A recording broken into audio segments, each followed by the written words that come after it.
Hey guys, it's your pal Dave from notesandvolts.com. Some of you may be following my TEENSY-Synth video series where I teach you how to make a synthesizer out of a Teensy 3.2 microcontroller. So in this project, we are using something called a Teensy audio board, and here it is here. So it's a little add-on board that sits on top of the Teensy 3.2 and gives you 16-bit 44.1 kilohertz audio stereo out.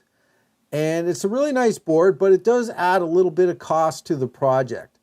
So the Teensy itself actually has a 12-bit audio output, and I was wondering how that sounds as compared to the audio board.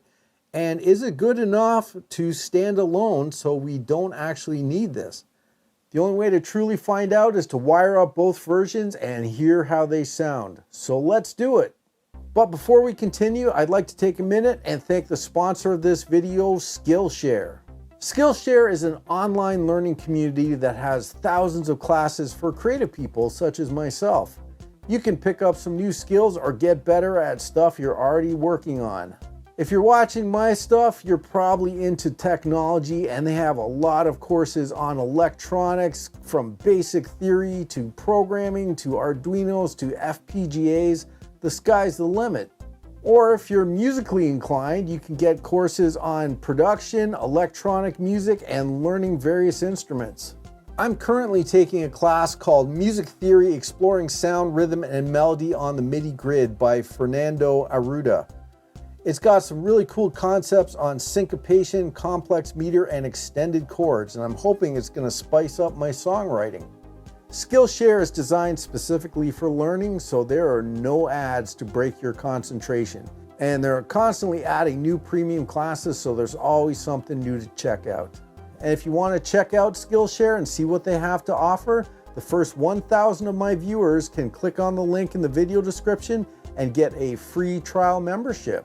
So thank you once again to Skillshare for sponsoring this video.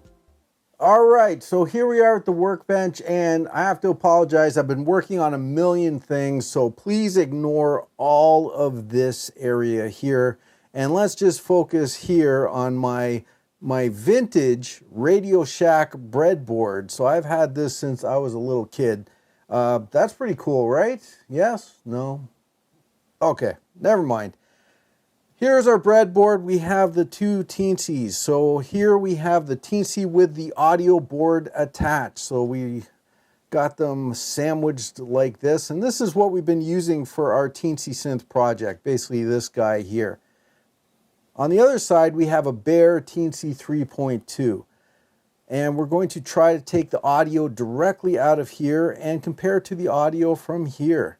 Now, first of all, if we look at the specs of the two boards, the audio board gives us 44.1 kilohertz audio at 16 bits, which is basically CD quality audio. And it also has a stereo output, so you can get left and right channels. The bare Teensy board has a built-in DAC, but it is 44.1 kilohertz at 12 bits, and it is only one channel, so you can only get mono sound out of this. Now, if we were listening to music files, that might make a difference because the 16 bits is going to give us a little higher fidelity sound. But for the stuff we're doing with our synth stuff, we're just generating simple sawtooths and square waves and what have you. Is there going to be a noticeable difference? Now, the audio board costs around $15 US, so you can take that into account too. There's a little extra cost to use the audio board. So the only way to really find out is to hook them both up and do a A/B test between them. Let's take a quick look at the boards on the PJRC website, and they're giving you the specs. Yes, it is 16-bit, 44.1 kilohertz. Now, here's a very important point. They have just recently released the Teensy 4.0, so my tutorials were all based on the 3.2, which was the best Teensy available at the time, but now they have the 4.0. This is very important. Please notice that there are two different audio boards, one for the 3 point whatever and one for the 4.0. They are not pin compatible. So if you have a 3.2, make sure you get the 3.2 audio board and not the 4 because it will not work. Also notice on this board there are 2 audio outs. We have the headphone jack right here, and we also have a line out. So here's our line out pins. We have a left channel, ground, and right channel. And we are going to use these because I find the line out gives you a much better signal if you're using a line out, which just makes sense. On the Teensy 3.2, here is the 12-bit DAC pin right here. And that's where we'll be taking our audio out for this guy. Okay, so let's get our Teensies wired up for sound and load some software in and get them making some noise. So like I said, we are going to take the audio from the line out pins on our audio board, and I've soldered a little header pin, 3-pin header right here so we can easily do that. What I'll do is I'll take some male to female jumper wires and I will just jump them to my breadboard. So we're going to use a black wire for the ground, which is this middle pin. And we'll just go to some random spot on our breadboard, and then I'll use this white wire to this channel here. We're only going to run it in mono, so there you go, and we'll just put it somewhere next to it. So now I'll take a little 1/8 inch headphone jack, and I'm going to just connect it. So I'm going to connect my ground or my shield pin to the ground from my audio board, and then I'll take one of the channels and I'm going to connect it to the signal pin. And this extra audio channel we're not using, so I'll just kind of park it in a spot right here. And there you go, there's our audio hooked up. Now for the program, we are going to use the little test program we did in part 1 of my Teensy-Synth series, and if you haven't seen it already, please check it out. But here it is. So it's a very simple program. It basically is just going to output a sawtooth wave and kind of sweep it up some frequencies just to test that we're getting audio out of this thing. So if you look at the code, here's the part that generates the connections for the Teensy audio board, and I'll show you how this was generated in a moment. We've basically got some basic housekeeping here. This basically turns on our sound chip in the audio board, sets an initial volume, sets the waveform to sawtooth, sets an amplitude and a frequency and a pulse width, and then this little loop just kind of sweeps it from 50 Hertz to 500 Hertz. Okay, so to upload the program, we are going to get a USB cable and we'll plug it into our Teensy board. So now we'll go to our software and we'll make sure the board is set up correctly. So we'll go to Tools, Board, Teensy 3.2, yes. Port, make sure that it is available in the port. So there it is, it's showing up as COM8. We'll just select that. And finally, we can leave the USB type as serial because we're not using any MIDI for this. It's just a basic audio out. So once all that's done, just hit upload. All right, takes a while to compile, so just be patient. And once it's ready, your Teensy programmer window should pop up. If you get this message, the Teensy did not respond, what you have to do is you have to push, there's a little white button on the Teensy, you push that. So mine's under the audio board, but I can still access it, so I'll just push that. And then it reboots and the code goes through. So sometimes it just goes through, sometimes you just have to push that little button to make it do the last step. Okay, so now we'll just grab a audio cable, plug it into our jack. I've got the other end plugged into my mixing board, and let's see what we get. Oh yes, beautiful. So there you go, it works, a sweeping saw wave.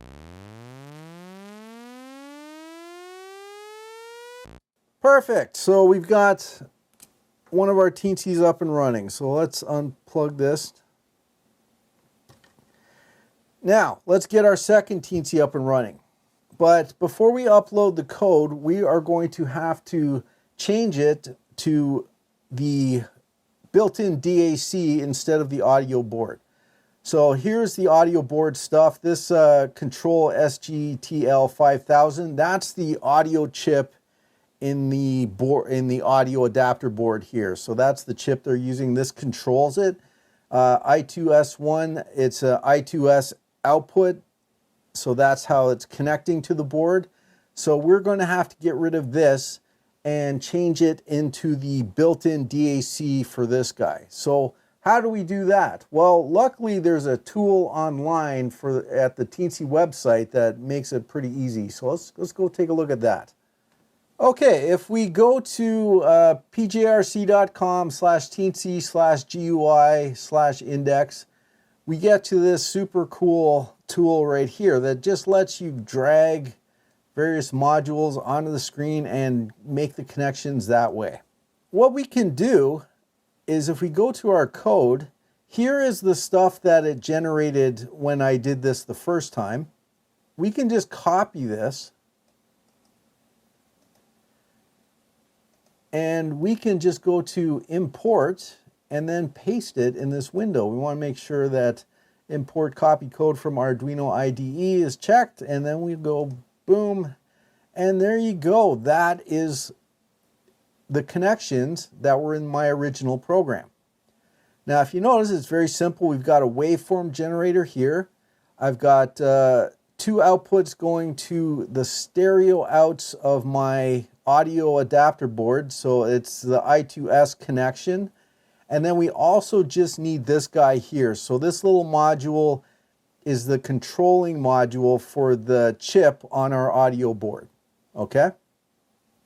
So that's how easy it is to do these connections. And then when I'm done, just go to export and it will give us the code. We just copy and paste into our software. But like I said, we don't want to use this SGTL chip anymore. We want to use the built-in DAC. So what we'll do is we'll just select this guy. And the cool thing too, it also gives you some information when you select the module. It will kind of tell you how it works on the side here, which is a really nice touch. So we'll just select the I2S1 and delete it. And then we'll select this guy and delete it. And we're just left with our waveform module. Now, if we go to output here, we want to go down to DAC, and that is the Teensy board's built-in digital to analog converter. So we'll drag one of those onto the screen. And there it's telling us a little information about it, showing us what pin it uses. Now, all we have to do is connect the two, so I just click on this node here and drag a line and then connect it to that node there, and boom, we are done. Now, a couple of things. If we look at the information here, it's showing us there's the DAC pin. It is saying the voltage, the output voltage has a DC level. Some applications, like especially audio applications, require DC blocking capacitor. So we are going to use this. They're recommending a 10 microfarad capacitor, and we are going to use that. It says the positive terminal should be connected to the Teensy's DAC pin. So I'll show you that when we actually hook this up. Okay, so there's our very simple setup. Let's go to export, and there's our code. So let's just copy all of this. And then I can go back to my program. So you notice this whole section, this is what was generated from that website. So we'll select all of that and we'll just delete it. And I'm going to paste in the new version we just made. So here is our waveform generator, here is our DAC, and here is a patch cord that is basically connecting these things together. Now, one thing I'm going to have to make sure I do is get rid of this SGTL 5000 information here. So if I just run this as is, it's going to generate an error because I didn't define the SGTL anywhere in my code. So it's not going to know what it is. So why don't I just comment this out, and that way it's not going to generate an error. Everything else can be the exact same. So let's go back to the board and upload the code to our bare Teensy. So we'll just plug in a USB. We'll go to the tools menu. So it's a new board, so we're gonna have to set it up. So it's 3.2 again. We can leave it as serial. And the port, make sure, now you see this Teensy is on COM3, so we'll make sure that's selected. And we'll just hit upload again. And once again, it's saying it didn't respond. Just hit the little white button. And there you go. Perfect.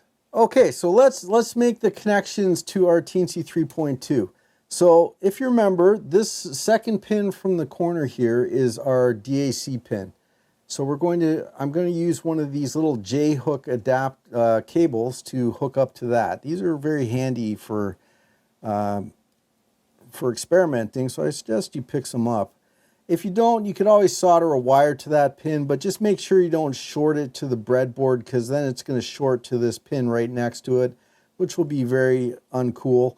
So we're going to use this little connector here. So I'm just going to connect it to the I'm just going to connect it to that pin. And there you go. Now I'm going to take our capacitor. So this is a 10 microfarad electrolytic capacitor. Electrolytic capacitors have a positive and a negative side, and the negative side is usually marked by a stripe or a negative sign or something like that. The positive side is not marked, so they only mark the negative side on this one, which is fine. So what we're going to do is take the positive side and we're going to connect it to the other end of our little cable here. Okay, so basically we have our DAC pin going to the positive side of our capacitor, and we're going to place it in our breadboard, just any open pins like that. So now we're going to take an audio jack, and this is an RCA jack, but these little things here are super handy to have. So these things I think are used for security camera installations and AV installations, and they're basically a jack. You can get different, you can get like headphone jacks, or you can get power jacks or whatever, but they basically break them out into these little screw terminals. So you can just screw some wires into those, and then you have the jack on the other end. So I'm going to grab this. I have a wire hooked to the negative side, which is the shield. And I have another wire hooked to the positive side, which is the tip, which on RCA is the inside of this hole. So I'll take the positive side, the tip, and I'm going to put it to the other side of my capacitor, which is the negative mark side. All right, so basically we've got our DAC pin going through this wire to the positive part of this capacitor, and then on the negative leg, it's going into the tip terminal of our jack here. Now we'll take the ground terminal and we're going to hook it to the Teensy's ground. So you can find a ground. There's a couple of locations, but there's a real convenient one, this first pin right in the corner. So we'll just hook that right into there. And there you go. There's our audio circuit. Now we'll take a suitable cable, in this case an RCA cable, and we'll just plug it into our mixer. And now we'll power it up.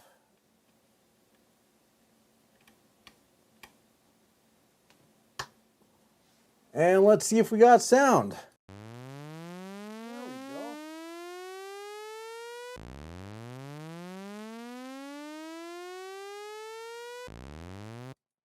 Perfect.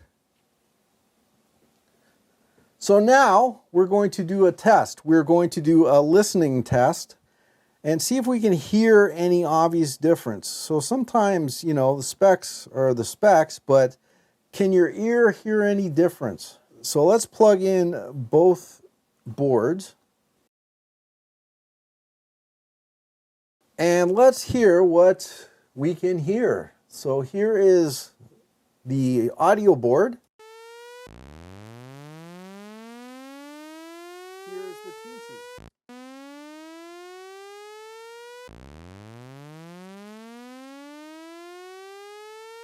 Sounds pretty the same to me.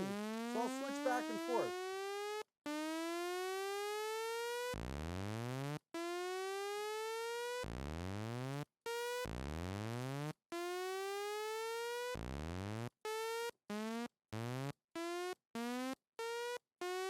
That is trippy.